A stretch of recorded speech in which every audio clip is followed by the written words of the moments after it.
Hi everyone, welcome to another video from Hawks' History. We're continuing our focus on Paper 1 Section B, which again is the depth study of the AQA GCSE History. And again, this is conflict and tension between East and West, 1945 to 1972. Okay, so today's video continues the focus from what we looked at in the last video, which is the Cold War in Asia. And this video focuses on the Korean War. And again, this is part 2 of 3, and this part of the Cold War course is the developments of the Cold War, and this is Cold War video 7. Okay, so before we look at the course of the war, we're going to look at some of the key terms you need to know to understand this part of the Cold War. So the UN was the United Nations. Now the United Nations was established in 1945, if we remember back to the Yalta video, and it was an international organisation designed to keep peace, uphold international law, and set standards on human rights. So it was quite a good organisation, which if you remember Roosevelt was quite keen to introduce. The UN Security Council was a key council in the United Nations. It was made up of 15 member states, and they were responsible for maintaining international peace and security. And there were 5 permanent members of the UN Security Council, and they each had a veto, which means they could block any decision being made. And these were the USA, the UK, the USSR, China, and France. So why were tensions increasing by the time we reached the Korean War? Firstly, we didn't look at this in the Potsdam video, but something to make a note of is definitely that Korea had been divided at the Potsdam Conference, and this was to be drawn at the 38th parallel, which would divide North and South Korea. In 1949, the USSR tested their first atomic bomb, and in the same year, China falls to communism. This, alongside, if you remember, the Red Scare in America, if you remember from the last video, was this fear in America that communism were infiltrating the government, society, and also wider groups such as Hollywood and wider filmmaking businesses. This Red Scare increased pressure on Truman and causes him to adopt an Asia First policy. So by the time we get to Korea, there is an increasing focus on Asia, and the Korean War heightens this focus.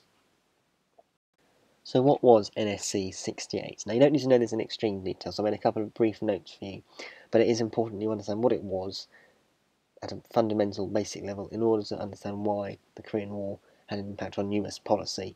So in September 1949, the USSR tested their first atomic bomb, as we saw, and this meant that USA no longer had a nuclear monopoly, so this was quite a problem for them. And along with the loss of China, it triggered a review of the USA's strategic objectives and priorities. And this was the 68th National Security Council Resolution, or NSC 68 for short, and it said the USA needed to build up their arms and make more weapons in order to fight the communist threat. And it became official policy after the Korean War broke out. So we're going to move away now from looking at US policy before the war. We're going to look now explicitly at the war itself and how some of this policy was influential in deciding the parts of this war and the aftermath as well. So first of all, you've got this man here, Kim Il-sung. He was the leader of North Korea and was communist. Therefore, North was communist. This is Syngman Rhee. He was leader of South Korea and was democratic. So he was supported by the US. Kim Il-sung was supported by the Soviet Union. And this man here, General MacArthur, was the supreme commander for the Allied powers in Japan. And he was quite important and influential there, and also led the UN forces in the Korean Wars. He was an American who was very influential in Asia at the time. So we need to understand who these 3 figures were in order to understand parts of the Korean War and understand what was going on and who the people were involved. So what were some of the key causes of the Korean War? Now both the leaders, North and South Korea, wanted to unite Korea under their ideology. So that was from the North wanted it to be communist and the South wanted it to be democratic. Kim Il-sung managed to convince Stalin to support his invasion of the South, purely because he felt that the USA were not overly interested in Korea. This is what it seemed to be like at the time. They didn't have any real explicit interest. They weren't obviously trying to put troops in there like they were with other countries. They seemed to be happy with Korea, but they weren't overly interested by the looks of it. And this helps Kim Il-sung think victory is easy, and therefore helped him to convince Stalin to support his invasion of the South. So what was the course of the war? Now the first stage or phase of the war was the North go south, and you can see from the picture at the bottom right hand corner. This happened in June 1950. So the North go over the 38th parallel, which is the line dividing North and South Korea, and they surround them as the bottom part of South Korea. So they are completely surrounded by the North. And Kim Il-sung, as you remember, had the support of Stalin, so therefore he was supported by the communist world. But Stalin does not want Korea to threaten his European position. So the second stage was the USA and UN forces step in July 1950. So the USA feared communist takeovers happening in Korea, and they also realised an unstable Korea may threaten Europe. So they go to the UN for authority to invade with UN troops. The UN grants this request. So why did the UN give the USA such aid in the Korean War? Now this is important because Stalin had been boycotting the UN, which meant he was not been going to the UN meetings to make a statement, because the USA were not allowing Communist China to represent China at the UN. At this point, the USA still wanted it to be represented by the nationalists who were at the moment on Taiwan, and they were still representing China at the UN. So this was not what Stalin wanted, and therefore he was not going to the UN to make a statement against this. As we saw, the USSR was one of the permanent members of the UN Security Council, which meant he had a veto, and he could veto anything. But because he was not there, they cannot veto the USA aid to South Korea, and the UN troops going to help. So this is a really important reason as to why the Korean War happens. It's because Stalin was not at the UN, so he could not prevent the USA asking for support from the UN to fight the communists in North Korea. So at the end of Stage 2, China goes to the aid of North Korea in July 1950. Stalin had requested that Mao send troops to support the North Koreans, and as the USA gets close to their border, the Chinese invade and go to the aid of North Korea. So now it's China plus North Korea versus the USA and UN forces. So this then leads on to Stage 3, which is when China and North Korea are now allies and cross the 38th parallel. So China has invaded into North Korea technically as their ally, and now it has gone straight past the 38th parallel with the North Koreans and are pushing back the US and UN forces. So you can see by the picture, they're full force from the north down into the south. MacArthur, who if we remember was the general and leader of the US-UN forces at this point in the Korean War, suggests that they use atomic weapons against China.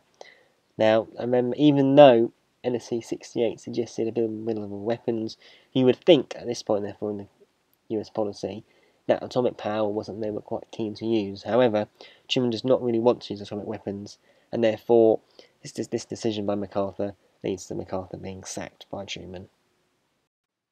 And then we get to the fourth stage, and this is the stalemate at the 38th parallel.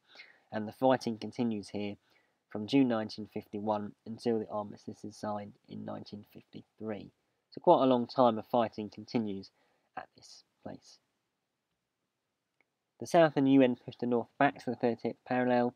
So when they've been pushed down back into the South, they pushed them back up to the parallel, and they continue fighting here, as we said.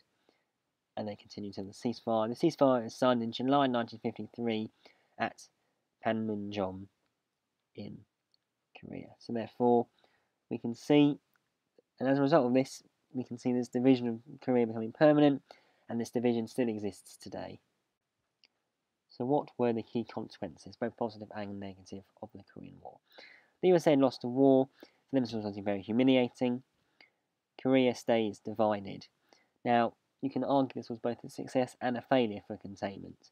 A success because the North, communism didn't expand into the South, so in that sense, nothing really changed.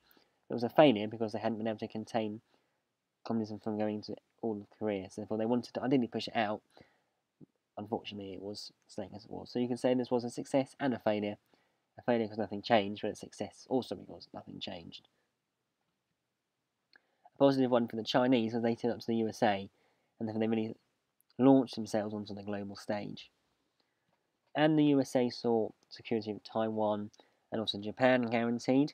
Remember, Taiwan was where the nationalists from China, remember Chiang Kai-shek, had retreated to after the Communist Revolution in 1949, and the USA was still giving them support. So, as a result of this war, the USA saw security of Taiwan and Japan guaranteed. And also, Japan benefited economically from the war, as they've been supplying the US and UN forces. So there's some few positives, but also some very heavy negatives for the USA. And also for Korea, because even though they wanted it to be united, unfortunately at the moment it was still divided. So why did the Cold War get colder? We're going to continue to define colder in terms of the Cold War as meaning increasingly tense relations. So North invade the South. From the Western point of view, this was an aggressive action, and plus for the Americans it was the fears of the communist expansion to Asia, which was a massive threat for them because they were interested in Japan, and they wanted to protect the Japanese from communism, so they did not want communism in Asia. USSR supports the North, USA supports the South, highlighting the divisions and the divide between the two countries. The Korean War catalysed the implementation of NSC 68, marked a shift in US defence policy. And finally, fears of stability in Japan and Taiwan are secured after the war. So, although this was a massive plus for the Americans and the Soviets, it was a massive thorn in their side because they did not want American allies in what they wanted to be communist Asia. So we're going to move away now from looking at the previous 16-mark essay question from the specimen paper about the Truman Doctrine. We're now going to look at the 16-mark exam question from the 2018 paper, which says, the main reason for the tensions between the superpowers in the 1950s was the Korean War. How far do you agree with this statement? Explain your answer for 16 marks. So like with the last essay question we looked at, you need to look at for, against, and come to a conclusion. And we've only looked at the Korean War today, which is really good because that's the main focus of the question, so we can already look at the factors for the statement. So if you're doing this for revision, I would suggest now pausing the video and looking back over the notes and thinking some 3 points maybe that support the statement from the video, or looking through your revision guide as well, or BBC Bite Size. Try and come up with your own points first, and then we will go through it together. Okay, so the points I've got are the Korean War saw US and UN forces fighting communism, which saw a much more globalised containment policy, which therefore highlighted the growing tensions between the two powers, and therefore this was a massive contributing factor to increasing tensions between the superpowers in the 1950s as a result of the Korean War. USSR and USA support opposing sides, highlights the divisions between the two superpowers, and therefore the growing tensions between the two in the 1950s as a result of the Korean War. NSC 68 was implemented as a result of the Korean War. US defence spending increased, and this was a consequence of the Korean War. So you could talk about this as a factor resulting from the Korean War, but it was epitomised by the Korean War and would not have happened had the Korean War happened in the same way. So it's definitely a factor you can say that when it goes for the statement, but more loosely into Korean War. That's one you might want to talk about to really access the high levels by making some more insightful and implicit analysis of these factors. Thanks for watching today's video, guys. I hope you found it useful, and come back and watch some more soon. Thanks, bye!